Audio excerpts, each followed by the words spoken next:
Well, it's been a very long time, but Cyberpunk 1.3 is finally live, and with it comes the most changes to date.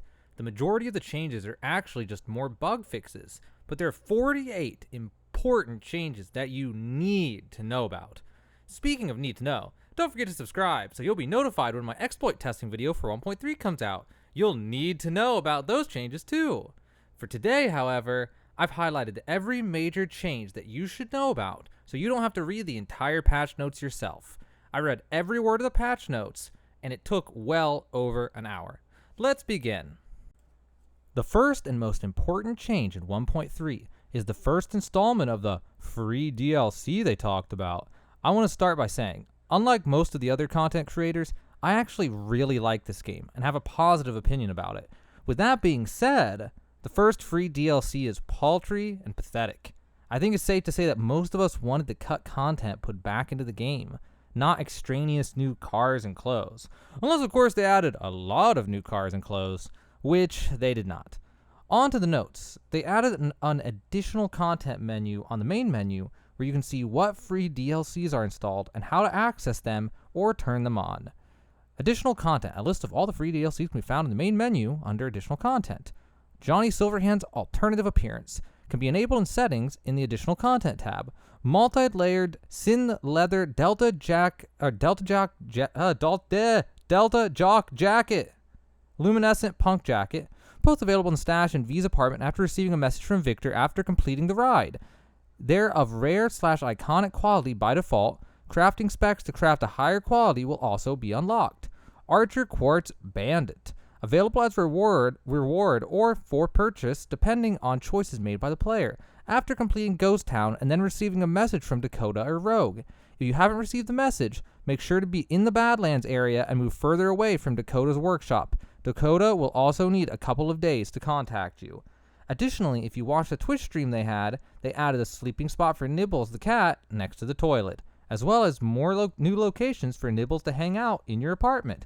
When given the choice between being able to walk or climb walls with mantis blades or more Nibbles locations, we of course would all pick the latter. This next feature was seemingly teased as part of the free DLC, but in the end, it's just a simple gameplay improvement. Improved the minimap's zoom level when driving, so that it's more zoomed out and easier to navigate. If you watch the live stream, they pointed out that the minimap isn't actually very zoomed out. They simply positioned it lower so you can see further in the direction you're moving, and less in the direction you're going away from. Here are two changes worth noting. One is a change they seemed abundantly proud of, which had me personally completely baffled. Added a button which allows to reallocate the distribution of perk points on a character's skill tree. And the most confusing part about this is how they seemingly touted it as if we were unable to reset perk points before. I watched the live stream, waiting for them to tell us, this is much better than going to Ripperdoc to reset perk points, and they never did. At no point did they mention anything about how you could already reset perk points, which leads me to believe they have no idea you could already reset perk points in this game. As for the next change, it's a very nice quality of life change. Increase the number of slots for autosaves from 10 to 20, and for quick saves from 3 to 10 across all platforms. While not game-changing, it sure is convenient if you're someone who makes lots of save files. Here's a small change that's worth noting. Players will now properly be able to craft a quick hack even if they once crafted it and then got rid of it. Fixing this bug makes the crafting and quick hack area of the game a little more enjoyable. Now let's look at these two gems. It's now possible to upgrade crafting components in bulk.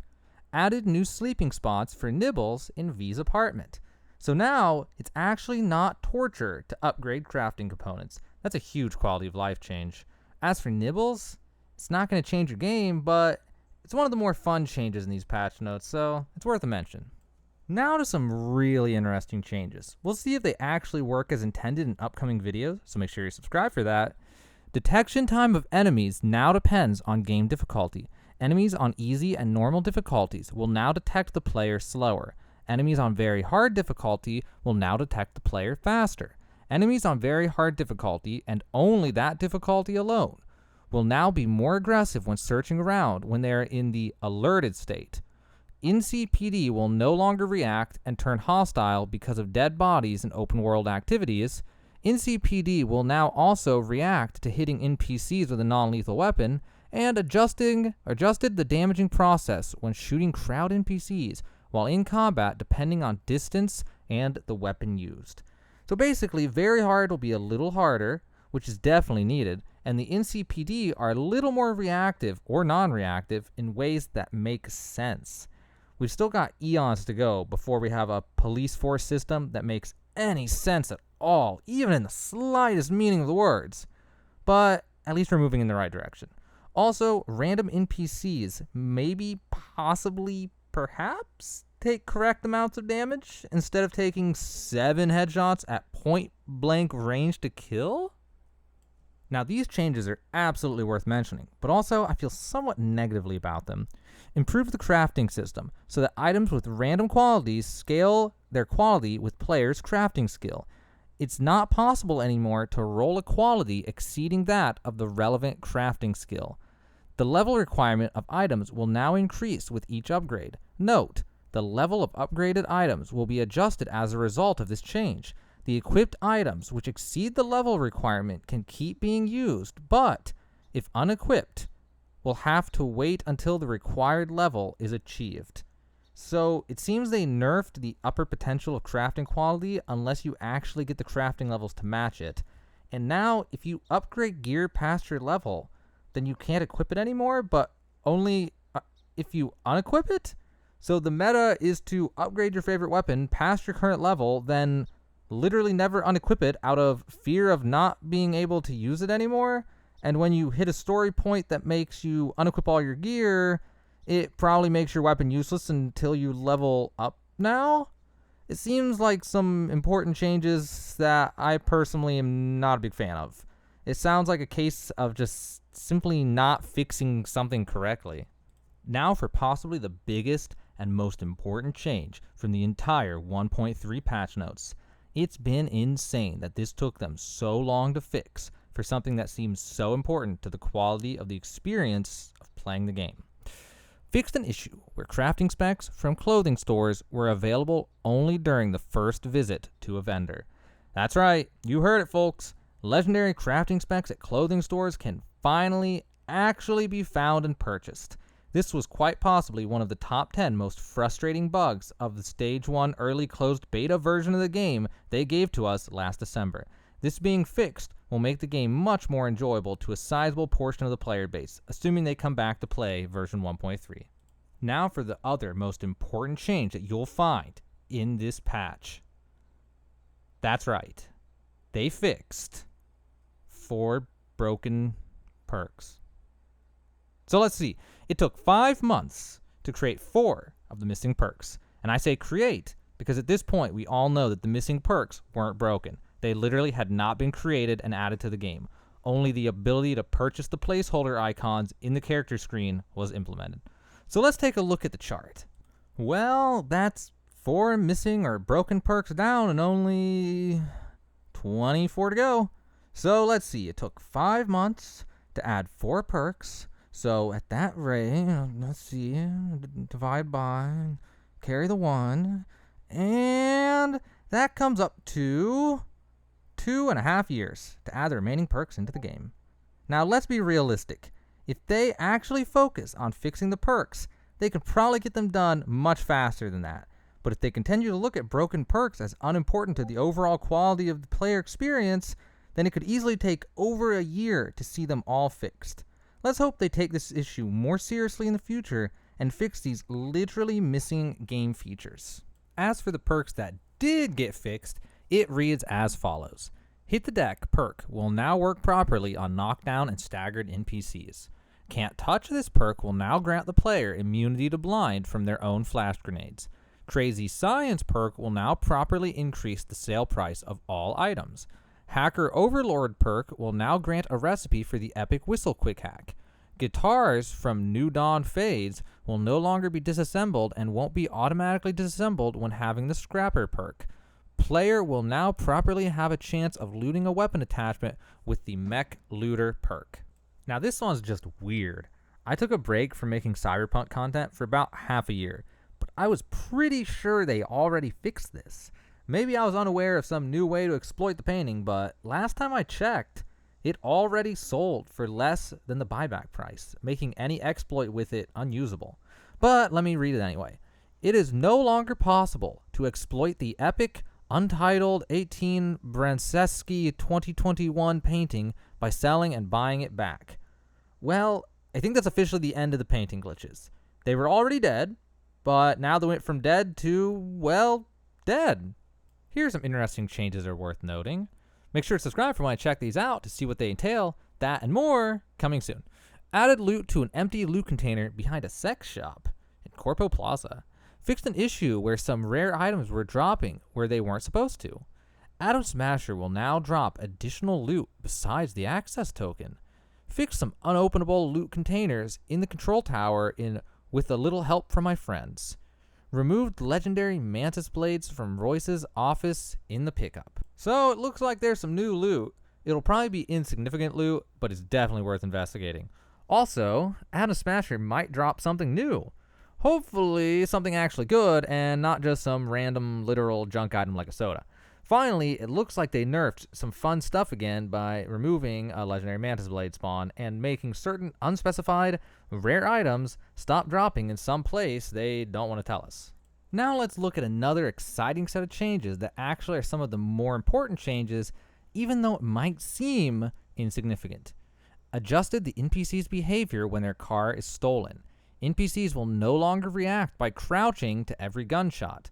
Fixed an issue where some NPCs wouldn't run away from combat scenes. Traffic vehicles will now honk after hitting V. I'll have to test it and post videos about it if it's true or not, but it sounds like some random NPCs on the street finally do something other than crouch down, put their hands on their heads, and wait to die like lemmings. It's shocking that it took them almost an entire year to change this one. It might seem insignificant, but it definitely adds to the atmosphere that makes a lot of players see this game as absolute unpolished trash. For the sake of Cyberpunk's appearance to players, this is a very necessary change, easily in the top 10 needed changes to this game. Here's a small change hidden in the mess of insignificant fixes. NPCs will no longer keep hiding in cover after being flanked. Hopefully this will turn out to make combat with NPCs slightly less boring by having them actually respond to being murdered in cold blood. Now we have two random changes. One that's really nice, and one that's kind of sad and I'll miss. Fixed an issue that blocked double jump during holo calls. Fixed an issue where V could be launched into the air when attempting to jump through or climb various terrains throughout Night City. This one is so big for me personally, and so many others. It was the most frustrating thing ever, that whenever you get a call, you suddenly can't double jump anymore. I hated getting calls while playing because of this. I still kind of hate getting calls, but it'll definitely make them less annoying. Also, the weird issue about launching into the air was rarely encountered, but was extremely fun to play with. You had to find a window or structure that would allow the bug to happen, but it was really fun to mess with. You will be missed, weird teleporting window bug. Here's a note about them potentially fixing the flying exploit. Be sure to subscribe to this YouTube channel so you can be the first to know if the flying exploit is still possible, and other exploits when I post my 1.3 exploit testing videos, probably tomorrow. Fixed an issue with weapons becoming invisible after selecting them rapidly with the mouse scroll button. We'll see if they actually fixed all the potential ways to do the exploit. Stay tuned for that. Now for two random changes that are in the same boat as the perks that got fixed. Deadeye clothing mod now works properly. Panacea and Super Insulator clothing mods will now protect players against EMP grenades. So they fixed 3 random clothing mods. Last time I checked, there's still like 10 or more to go. And then there's that issue of mods that don't stack correctly. So at this rate, maybe in a few years, we'll finally have all those game features implemented and they'll finally get us out of the closed beta portion of the release cycle. Here's a change that last-gen console players will really like, and some PC players. Fix the streaming issue affecting performance in the city's center district. I noticed this personally when I played Cyberpunk on a PS4. It would easily drop to 15 FPS in the city center, which I didn't mind too much, but some people went absolutely berserk about it. Wait, what's this? Maybe I'm misunderstanding this one, but it sounds like a new feature. I'll have to test it and make a video about it, but gold iconic loot icons will now be displayed on the minimap. Maybe there was some feature that already existed that they improved that I didn't realize existed, but this sounds like a brand new feature. Maybe someone in the comments can clarify if this feature already existed before. Would you look at this one? They finally patched some of the interdimensional portals to the Nether. Oh, Netherworld, you will be missed. Fixed various map holes in Watson, City Center, Westbrook, Haywood, and Santo Domingo. And here's another one. Fixed multiple issues with disappearing environments. This one will add a lot to make the game feel more polished. I went dead to things randomly disappearing, but most people don't have the same tolerance for this kind of thing as I do. And then we have this giant block fixes. I'm not going to read through these for you because they're all just bug fixes for every single mission in the game. If you quit playing because your story progression was locked, or because you wanted to play when the missions were in a more consistently playable state, now might be the time for you to finally return to Cyberpunk 2077 and beat the game. Here's a big issue I never knew about. Fixed an issue where Quadra Type 66 could be destroyed before buying it, blocking the progression of its buy vehicle quest and possibly the completion of the Auto Jock achievement. That's a really important fix, mainly because it could block you from getting all the achievements, and that's not a fun way to get achievement blocked. This is one they were absolutely ecstatic about in the live stream, even though it's relatively insignificant, although it does make the game feel more polished and not like an early access release. V's facial animations while looking in the mirror will now be played properly. That's right, now this feature is finally implemented. They say played properly, but we all know they didn't have time to add the animations and release the game without them, and just now created them for the first time and put them in. But hey, it's done and finally implemented. Also, you can see at the bottom here another gigantic list of quests that got fixed. This time it's a huge list of fixes for each mission that fixed the cinematic design. What that means is you'll see less of people T-posing during dialogue, teleportations, dismemberment, clipping through walls, and so on. Finally, sounds like this is a hidden free DLC that comes with 1.3. A gift from Judy can now be found in V's apartment after player receives a text about it after completing her romance side quests. I'm so thankful there's at least one more piece of new, unique content instead of bug fixes. Again, be sure to subscribe for more as I check out some of these things in the coming days and post about them. And that concludes the patch notes.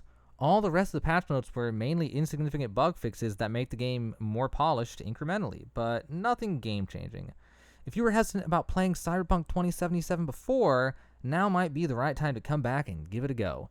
Sounds like the game is finally in a playable state, even though it's still missing features and has issues. But this game has come a tremendously long ways from launch. My final thoughts on all of this are, well, Cyberpunk 2077 is a decent game and has potential to be a great game. I appreciate all the hard work the rank and file employees put into this game to fix it, but man, I really wish they had their priorities straight. Right now the fixes that come in seem all over the place. They could have gone a long ways towards saving the game's image if they had focused more resources into fixing the most crucial problems with the game, rather than haphazardly fixing bugs and features seemingly at random and throwing them all together into a patch. Either way, the game's in a significantly better state now than before. I recommend giving it a try now after 1.3. It should be much more enjoyable now, and hopefully one step closer to the game we all know it can be.